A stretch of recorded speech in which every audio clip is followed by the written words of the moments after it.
आज वहाँ कल एक रेजोल्यूशन भी अडॉप्ट हुआ जो अभी आपको तकसीम किया जाएगा। वो कर लो ना तकसीम इनको।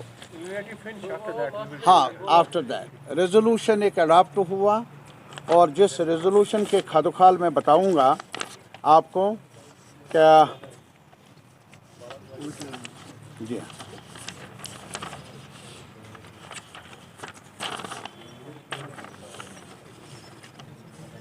क्या जब से जम्मू कश्मीर में 5 अगस्त 2019 का सानिहा, हम उसको एक ट्रेजिडी से ताबीर करते हैं। CPIM जो भी हुआ पार्लियामेंट के अंदर 5 अगस्त को, 6 अगस्त को 2019, CPIM इसको एक बड़ी ट्रेजिडी से ताबीर करती है। वो ट्रेजिडी इस लिहाज से कि जो कॉन्स्टिट्यूशनल गारंटीज़ मिली हैं जम्मू कश्मीर के आवाम को, वो कुछ फेवर नहीं है। वो एक मखसूस सूरत हाल में हिस्टोरिकल पेक्यूलियरिटीज़ रही है सिचुएशन की भी, जम्मू कश्मीर की भी। उन्हीं हालात को ध्यान में रखते हुए कॉन्स्टिट्यूएंट असम्बली ने गारंटीज़ मुहैया की।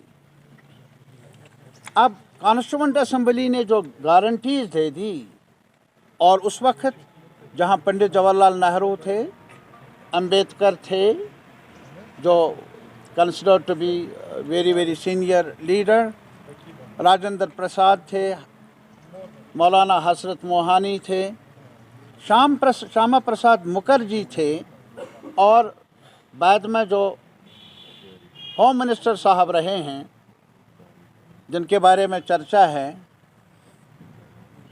वो भी रहे, और मौलाना अबुल कलाम आज़ाद भी रहे।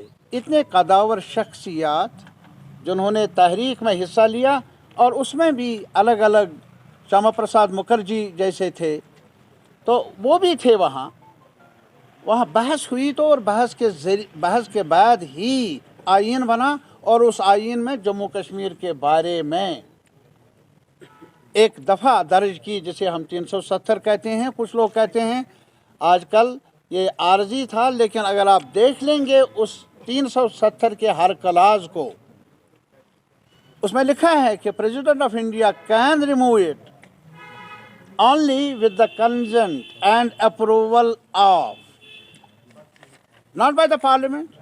श्रीनगर पिछले बार जब आए थे तो इनको ले जाना पड़ा, मतलब दिल्ली इलाज के लिए, और वहाँ की उसकी हालत और आज की हालत जब देखे तो काफ़ी कुछ बदला हुआ नज़र आ रहा है, लेकिन बुनियादी तौर पर कुछ ना बदला वो भी नज़र आ रहा है।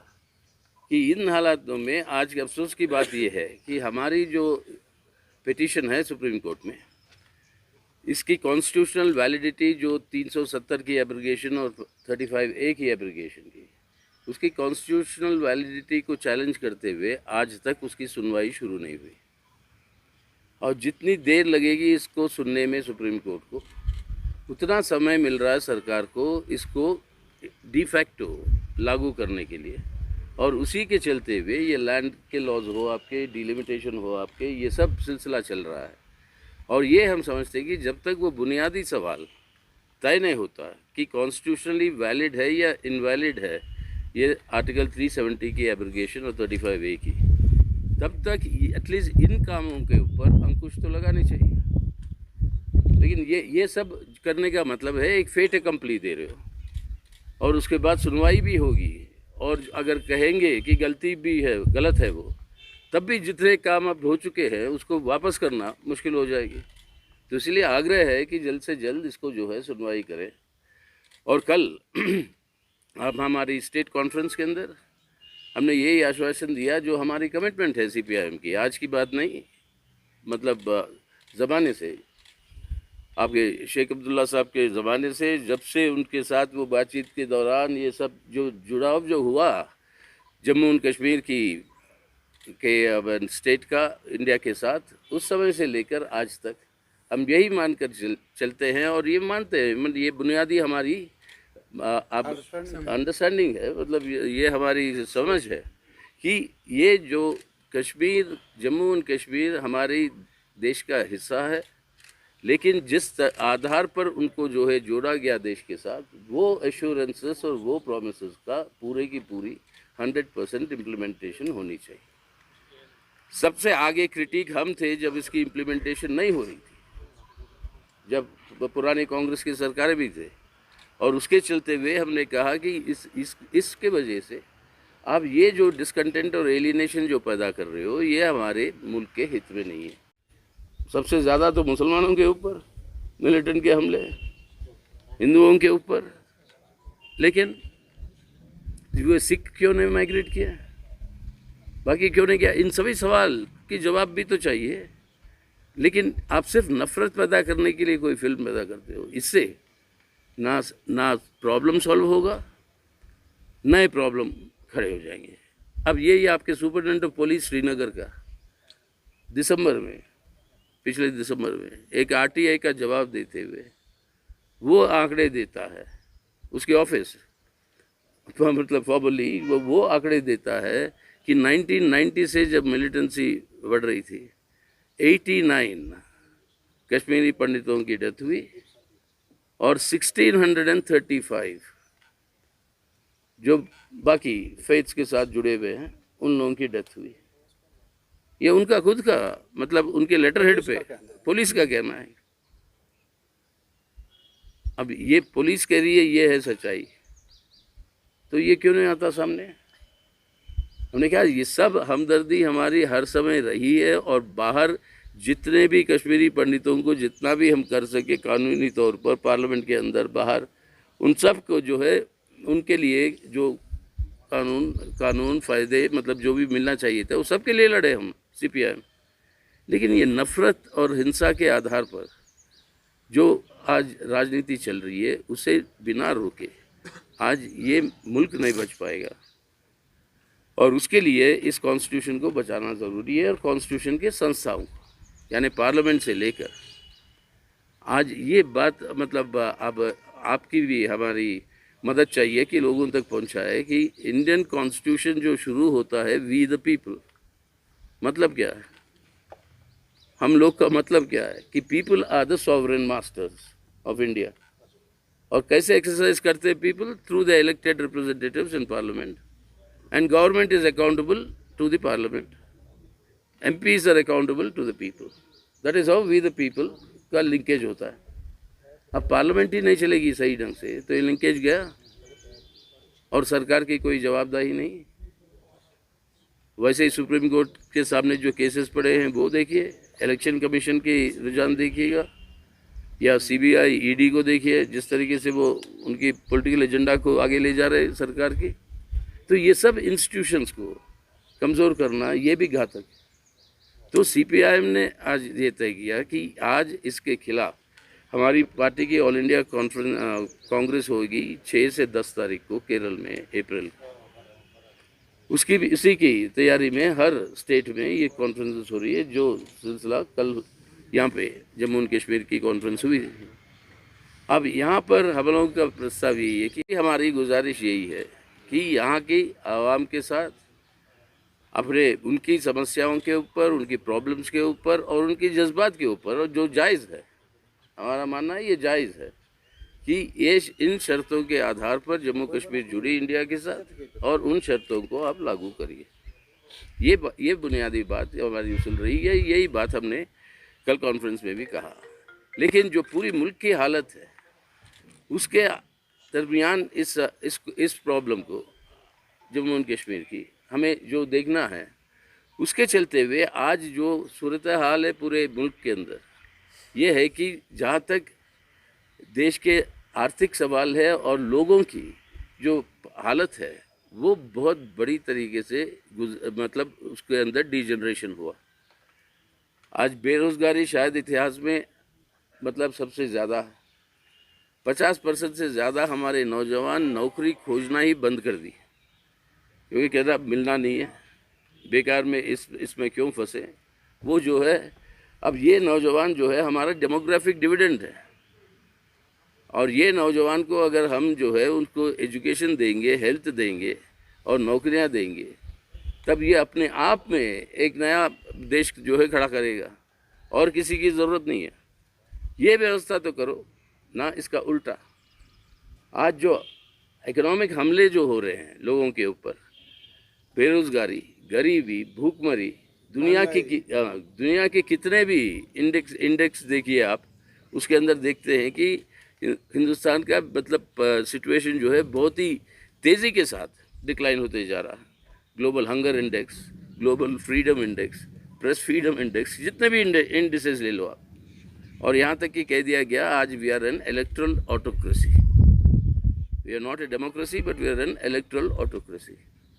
अब वही हो रहा है आज। इलेक्शंस आप जीतिए, किस तरीके से जीतेंगे वो बात अलग है, लेकिन वो एक लेजिटिमेसी करके जिस तरीके से अपनी पूरी की पूरी कॉन्स्टिट्यूशन के जो फंडामेंटल पिलर्स है उस सब का डिस्ट्रक्शन हो रहा है। आपकी सेकुलर डेमोक्रेसी, आपका सोशल जस्टिस, आपके फेडरलिज्म और आपके इकोनॉमिक सॉवरेंटी। आज देश का संपत्ति कुछ नहीं बचा है जिसकी जो बेचा नहीं जा रहा।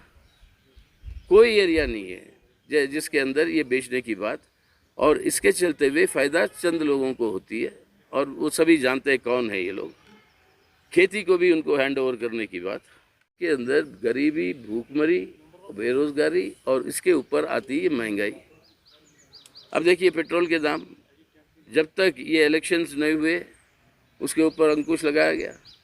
बाद में सरकार कहती है कि ये जो कंपनियां कर रही है दाम बढ़ाना, हमारा कोई इसके अंदर लेना देना नहीं है। तो रोका कैसे भाई आप?